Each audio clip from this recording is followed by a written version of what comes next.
భారతదేశంలోనే పుట్టి ప్రపంచానికి శాంతిని పరిచయం చేసిన మతం బౌద్ధం. అనుచరులు సుమారు 500 మిలియన్. సిద్ధార్థ గౌతముడు అనే రాజకుమారుడు సుఖాన్ని వదిలి సత్యాన్వేషణకు బయలుదేరాడు. జ్ఞానోదయం తర్వాత బుద్ధుడు అయ్యాడు.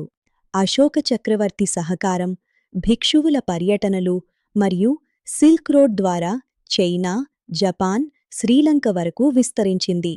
బౌద్ధంలో దేవుడికన్నా బుద్ధుని బోధనలే ప్రధానం. పవిత్ర గ్రంథం త్రిపీటకాలు.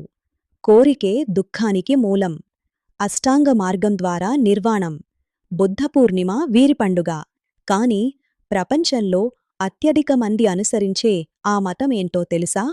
పార్ట్ 5లో చూద్దాం.